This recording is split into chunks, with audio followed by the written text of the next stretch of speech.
Senator Roger Marshall of Kansas joins us now for more on his thoughts. Senator, thank you so much. So let's start. What needs to happen to provide the right assistance and really meet the needs of U.S. farmers and ranchers today?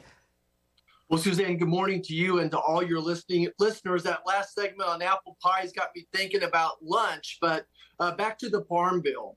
Look, early voting starts in many states across the country this week and next week, and elections have consequences.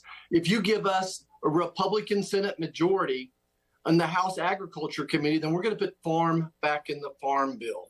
We've been stuck on two issues that the Democrats refuse to yield on. We need a little bit more help with crop insurance, need a little bit more help on the reference prices.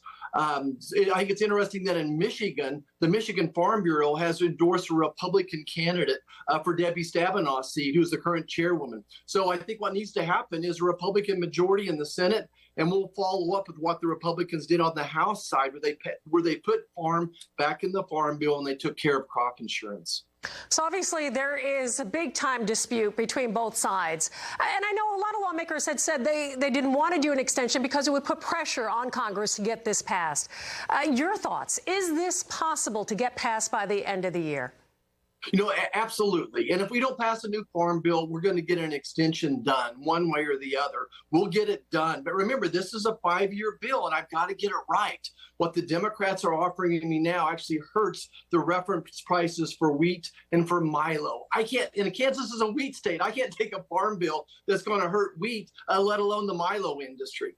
Absolutely. You know better than most, that's for sure. You know, Senator, like you said, seeing what's going on in your state, we're talking costs, weather, geopolitical unrest. We talk to farmers on a daily basis. Their exhaustion from all of this, it is palpable. How would this play out if there's no farm bill or extension through next year? What are we looking at? Yeah, well, again, I'm not going to let that happen. We'll get an extension done. But the number one concern in farmland is not the farm bill. It's the record increases in input costs. It's the interest rates. It's the fact that the Harris administration has not done one trade agreement. That's what's killing agriculture right now. Have you heard the words biofuels come out of the Biden-Harris administration? There's no support for the biofuels industry. They don't do trade agreements. They refuse to put farm back in the Farm Bill.